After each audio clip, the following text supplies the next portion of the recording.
सभी को मेरा प्रणाम। आज हम श्रीमद् भगवद गीता के 5वें अध्याय का महात्म्य पढ़ेंगे। श्री भगवान कहते हैं, देवी अब सब लोगों द्वारा सम्मानित 5वें अध्याय का महात्म्य संक्षेप से बतलाता हूँ। सावधान होकर सुनो। मद्र देश में कुरुकुत्सपुर नामक एक नगर है।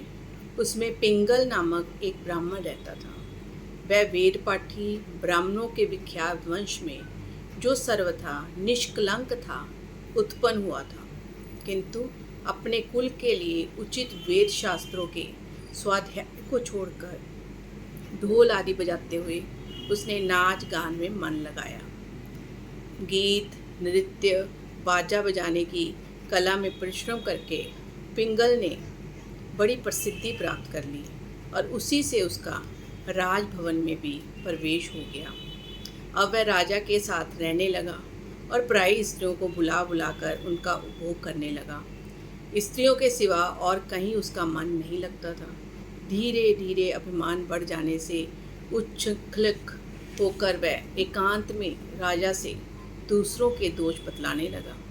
पिंगल की एक स्त्री थी जिसका नाम था अरुणा। वह नीच कुल में उत्पन्न हुई थी और कामी पुरुषों के साथ विहार करने की इच्छा से सदा उन्हीं की खोज में घूमा करती थी। उसने पति को अपने मार्ग का कंटक समझकर एक दिन आधी रात में घर के भीतर ही उसका सिर काटकर मार डाला और उसकी लाश को जमीन में गाड़ दिया। इस प्रकार प्राणों से वियुक्त होने पर भी यमलोक में पहुंचा और भीषण नरकों का उपभोग करके निर्जन वन में गिद्ध हुआ। अरुणा भी बगंदर रोग से अपने सुंदर शरीर को त्याग कर घोर नरक भोगने के पश्चात उसी वन में शुकी हुई। जिस वन में वो गिद्ध बना, उसी वन में उसकी जो पत्नी थी क्या बनी, एक शुकी बनी। एक दिन वह दाना चुगने की इच्छा से इधर उधर फुदक रही थी। इतने में उस गिद्ध ने पूर्व जन्म के वैर का स्मरण करके उसे अपने तीखे नखों से फाड़ डाला।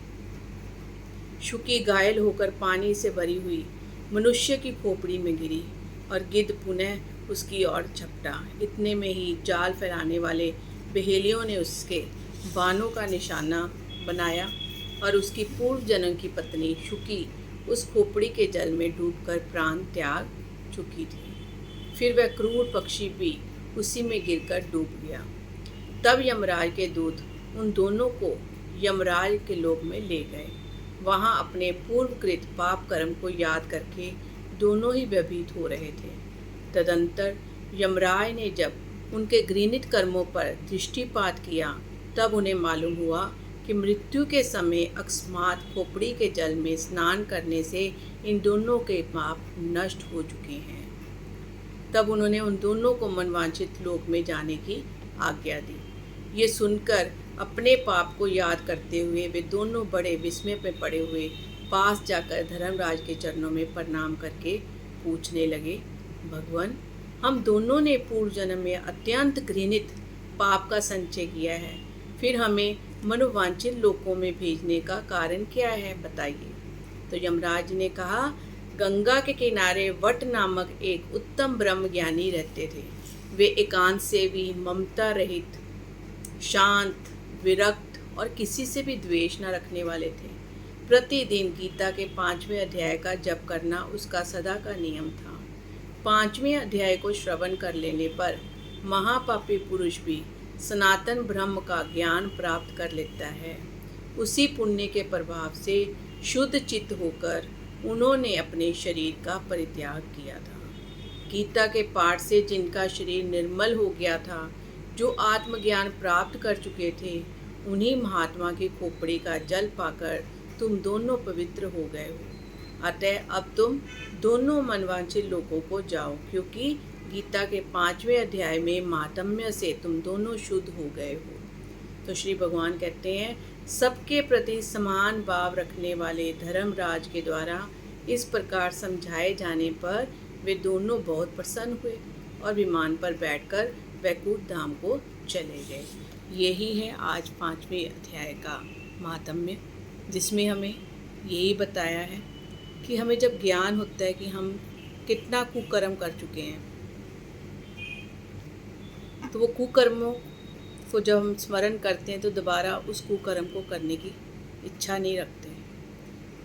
अपनी आत्मा की उन्नति के लिए आत्मज्ञान को प्राप्त करते हैं। एक महात्मा की खोपड़ी में उनका सिर गिर गया तो उनको क्या मिला? मोक्ष मिल गया। वो दूसरे लोक में चले गए। अब जितने उन्होंने पाप कर्म किए थे वो उनसे मुक्त हो गए।